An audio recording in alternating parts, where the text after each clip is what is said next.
This week on Everything You Need to Know, we're talking about one of the most prolific yacht designers ever. And we're talking about yacht racing rules like IOR and why some sailboats just aren't meant for cruising. Like mine.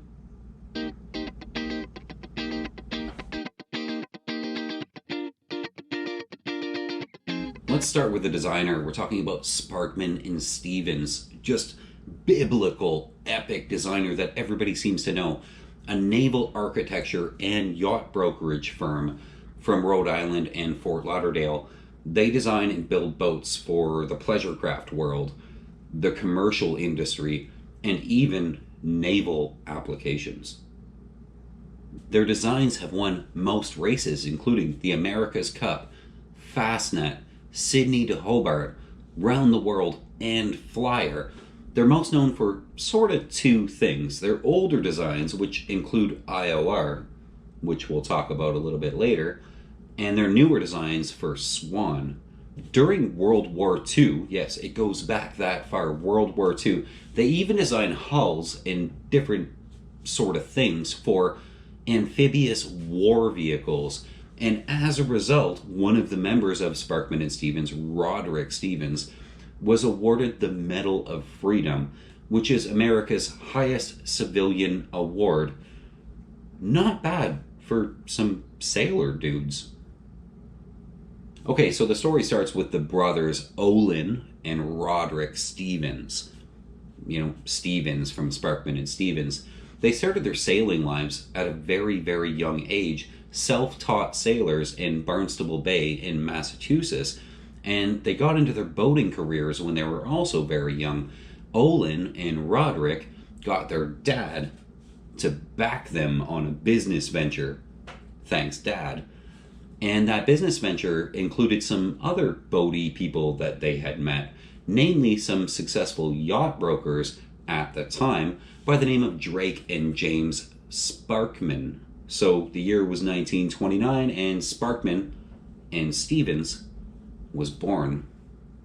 And this group of guys went on to become one of the most prolific yacht designers and yacht builders ever, with one of their crowning achievements, a boat that deserves a lot of respect and was known as a super sailor, which is a term I hadn't even heard until I was trying to make this episode.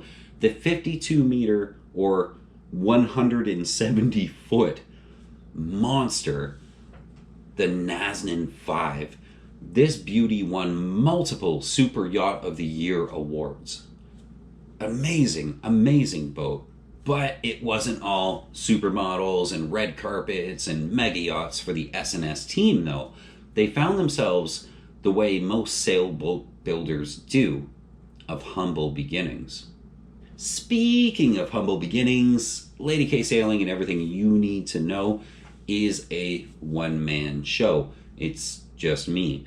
So it may take me a while to reply to your Facebook messages, but believe me, I am hustling. So rest assured, I will reply. Absolutely. I work full-time to rebuild the cruising kitty, to sort of get on with the next adventure and take Lady K to some other great places. But in the meantime, this is all brought to you by patrons, people who give a couple of bucks an episode to keep this channel improving. And I want to say what's up to the latest patron from this week, Jonathan. What's up, dude? Thank you. Before we get into IOR and what that means and boat specifications and racing classifications and measurements, here are some Sparkman and Stevens designed boats, because they designed a ton of boats and you may even own one and not know it. Here are some of their designs that you may actually know. They started small with the Cape Cod Mercury 15.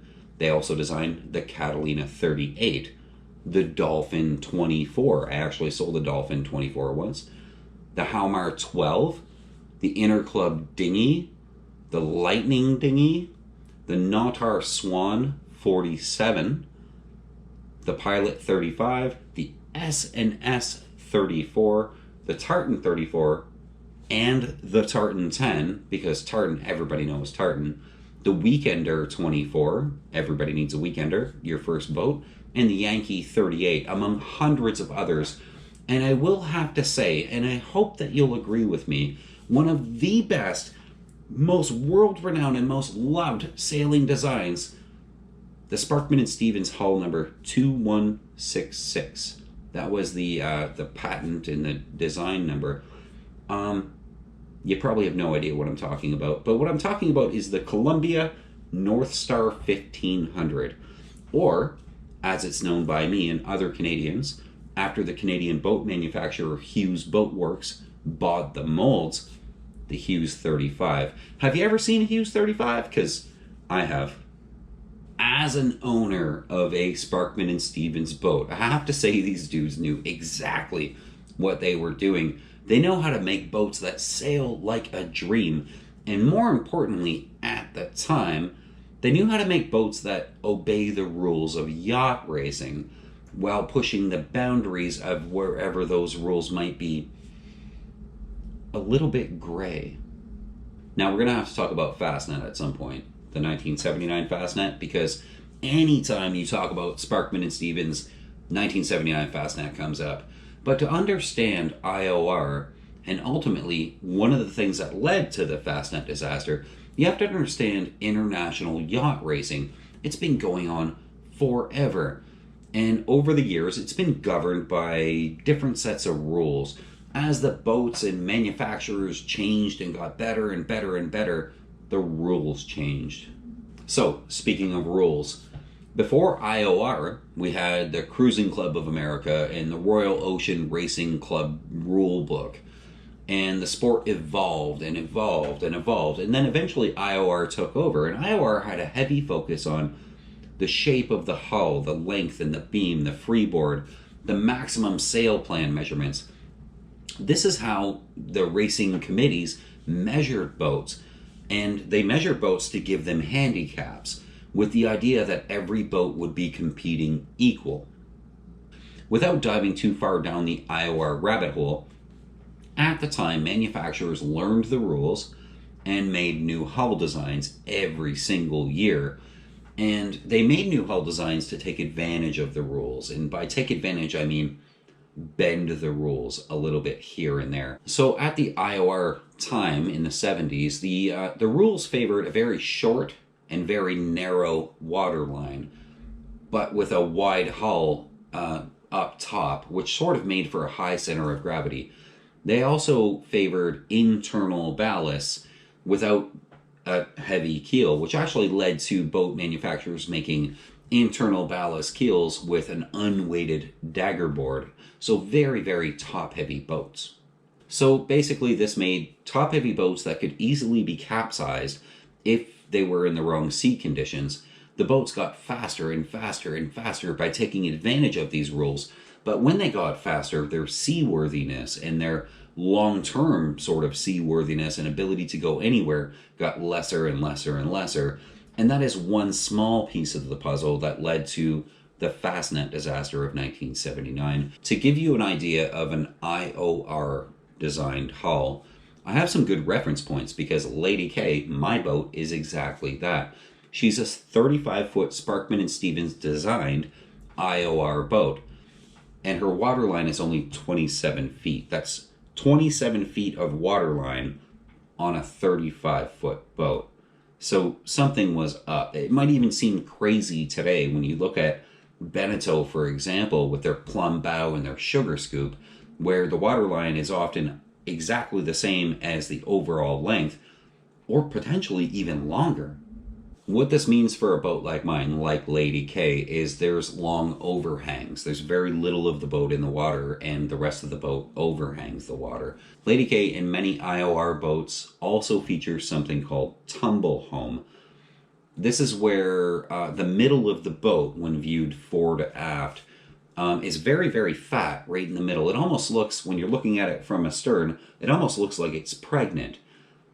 It's a really weird look from the stern. I think it's a very beautiful look, but it's like about to have a bunch of baby sailboats, which, I mean, wouldn't be a bad thing. I mean, we all want more sailboats. What all this means is standing perfectly still, not underway, perfectly upright, Lady K is a 27-foot boat at the waterline, even though she's a 35-foot boat. But as soon as she starts to heel, she brings all of her waterline and all of her tumble home to bear and becomes a much faster and much more capable sailboat as long as she's a little bit heeled. Living with an IOR boat for long-term cruising, which I've done, has huge drawbacks. It might be a pretty boat, it might be the lines that you like for the IOR thing, and I do. But the fat in the middle part tends to mean a lot of roominess in the middle of the cabin, the galley, and sort of the salon. But skinny in the lower sections, which means less storage. And since the boat is its slowest when it's standing perfectly upright, which is what you're doing when you're motoring down the ICW, it is terribly slow. You always need to try and get the boat on a little bit of a heel to get the hips in the water so it'll actually move. Lady K will motor along at 5.5 knots all day long without a problem, but it'll sail at 7.5 knots if you get those hips in the water. The tumble home needs to be wet. This is why most of the time when you watch the videos of me motoring down the ICW, I've got the mainsail up and the boom is just above the center line because it gets the boat to heel a little bit and it picks up a knot or a knot and a half of speed. It's just sort of the boat was designed, if you imagine a Ferrari is designed in a wind tunnel, these IOR boats were designed in a wind tunnel, but at an angle. That way the hydrodynamics work better. And that way when they're measured upright at the dock by the measuring committee for IOR or whoever it is, they measure less, they measure slower. But when they're under sail with a little bit of heel, they're a much bigger boat. They're a much faster boat.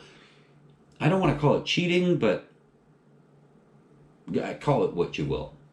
Being designed, though, my boat, Lady K, for example, by such great designers, even though it was sort of a rule-bending boat, makes the boat very, very predictable. These guys, Sparkman and Stevens, knew what they were doing.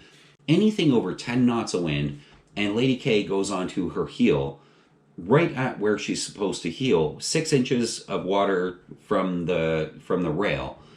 She'll heel that far, and she'll never heel farther than that. You can go 20, 22, 25 knots of wind, and your heel amount stays the same. The boat was designed to run at that angle all the time. So if you run at that angle, she's very efficient, but you need more than 10 or 12 knots of wind to accomplish that. And then she'll go right up over 20 knots of wind in that exact position. As much as I love Lady K, I really would steer away from any IOR designed boat. They were strictly designed and spec'd out for racing in a certain set of rules that doesn't exist anymore. In a racing era long forgotten, they're not exactly suitable for the cruising world, though I do think they are beautiful. Okay, little disclaimer. Not all Sparkman and Stevens boats are IOR designs. Really, very few of them actually are. They're an epic designer, and they should not be shied away from. An IOR boat is also not the cause of the Fastnet disaster. Boat design and rule bending at the time had a lot to do with that disaster, but Fastnet was also a product of the perfect storm and weather conditions and sea conditions, as well as people cutting corners on designs. It's not Sparkman and Stevens' fault. It's not IOR's fault. It was a lot of things' fault. One of the things with the Fastnet disaster was the weather was much worse than forecasts. The sea conditions, the storms, and 19 lives were lost in the process of this. It resulted in the largest ever sea rescue operation outside of wartime sea rescues, which involved more than 4,000 people in the rescue. Of the, at the time, rule-abiding but albeit less seaworthy boats, 303 started the race and 24 were abandoned, of which 5 were lost entirely. Some 75 boats actually capsized. That means mast in the water, keel up toward the sky.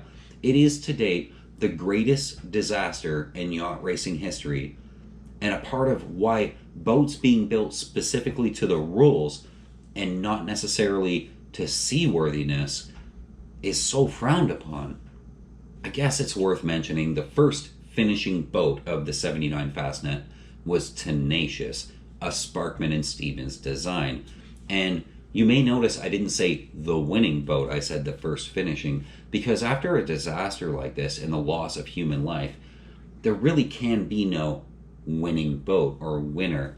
When we talk about Sparkman and Stevens, however, please don't get me wrong. The Fastnet story will always come up as sort of a little blip on the radar with what the firm is actually known for. Some of the best sailing vessels in the world bear their name. And if you're boat shopping and Sparkman and Stevens comes up as the designer of the boat you might be looking at, you better take pause, because that means something.